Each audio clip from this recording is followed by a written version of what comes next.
Hello, I'm Bernard Hickey from interest.co.nz and welcome to our monthly roundup of gold and precious metals here with Mike O'Kane, the head of bullion at NZ Mint.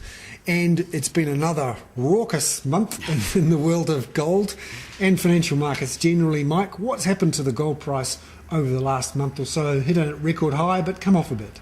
Yeah, last month we've seen gold reach 1920 US. Similarly, we've seen record New Zealand dollar prices over 2300. Year on year, we're looking at 30% growth in New Zealand dollar terms, 40% in US dollar terms. We've also seen these prices come off partly because of we're now seeing a more speculative drive into the gold market. So we're seeing a lot of buys and sells going on as people take a lot more profit than we would have seen originally. And also we've also had things like the COMEX increase their margin trading. Can you explain how that works? Why a change in that margin requirement would change the gold price? Essentially what they're trying to do is deleverage some of the risk out of the market. So by increasing their margin requirements, and in this case they increased it by 22% and then 27% last month, they're trying to take some of the more, shall we say, extreme speculation out of the market by making it a little bit harder to get in and also to get out. So this means if you are trading on the CME, the Chicago Mercantile Exchange, you essentially have to put more collateral aside before you can trade in gold. Yeah, so we're talking 500 to 1,000 ounce tranches. You're essentially having to put 27% in before you can actually take a position in that market. It's not a lot.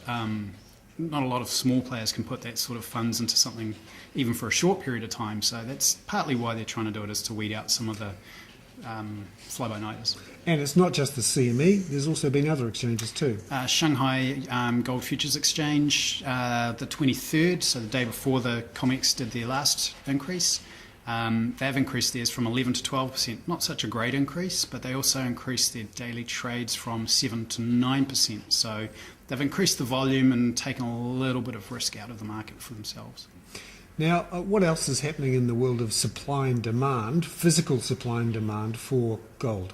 We're seeing mine supply up again. We're about 7%. Physical demand, so we're talking investment bars and coins, is up 9% year on year.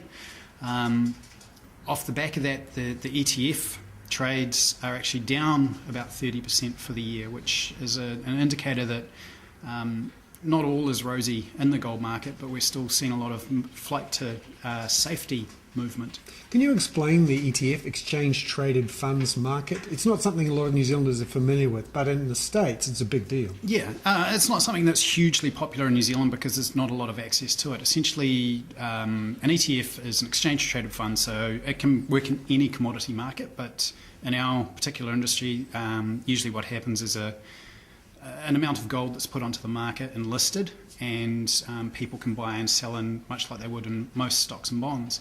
In this case, something that's grown from, I think it was 4% of the market in 2000, we're now looking at, I'm just looking at my numbers, 39% of demand globally. So it's gone from zero to hero in 10 years.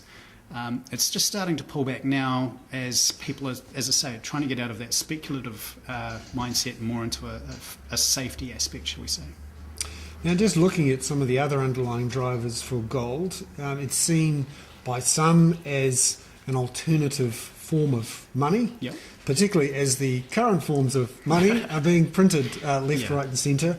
At the moment, we've got talk of a third round of quantitative easing or money printing in the United States coming up. We've got a key meeting September the 20th and the 21st at the Federal Reserve, and also the Bank of England has talked about another round of quantitative easing. What are people in the gold market saying about QE3? Have they baked it in completely? It's probably easier to say yes, they have. There's a lot of talk still around the fact that we're in a fiat economy, and no matter what happens with the announcements out of the Feds and the BOE, we're probably going to run this track for at least another 5 to 10 years. I think probably the key elements we're looking at, we're 11 years through a bull run. Bull runs normally or typically last for gold for around 25 years, and this is going back historically 600-700 years.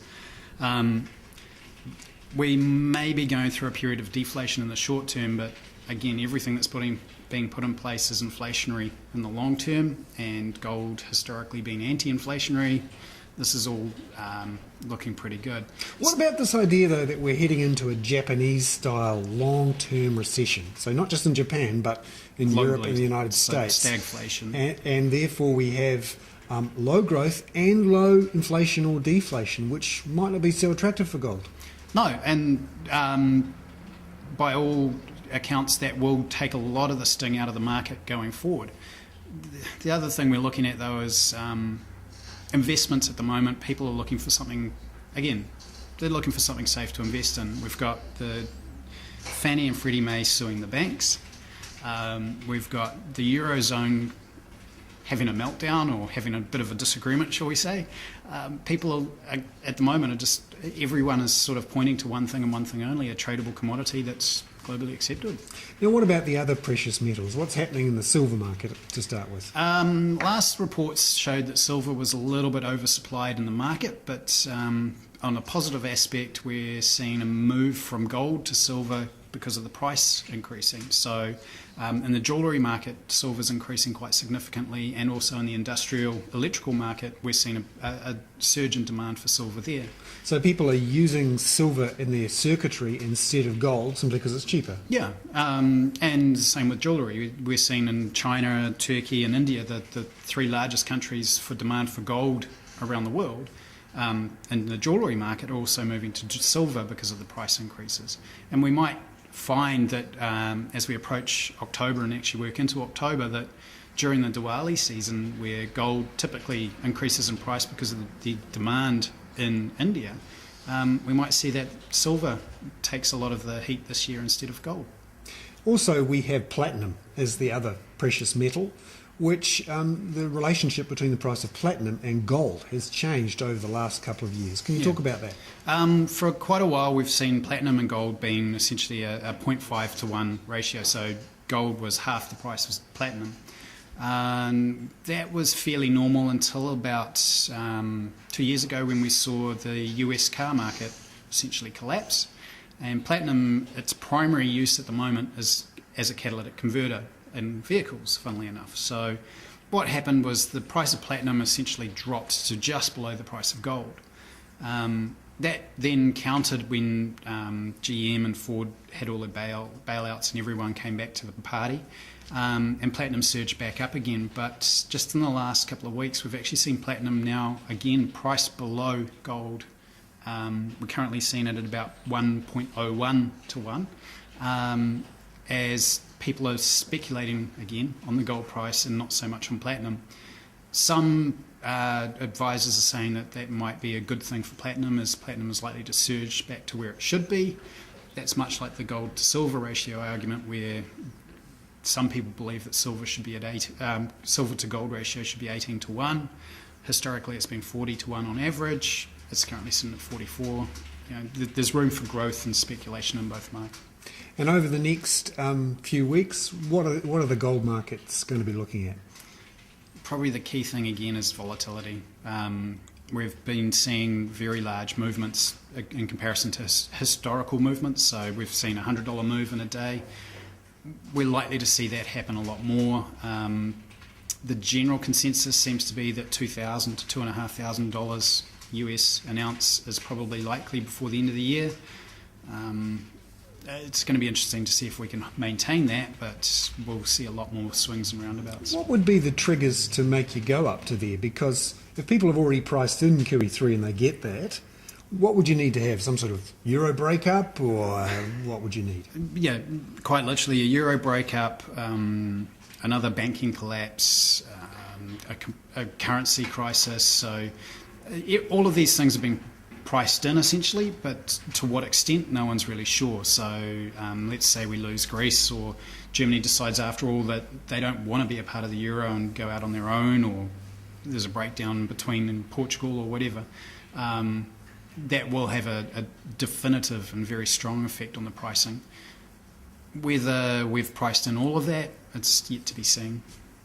Excellent. Mike O'Kane there, the head of bullion at NZ Mint, with our monthly roundup on precious metals and gold. I'm Bernard Hickey for interest.co.nz.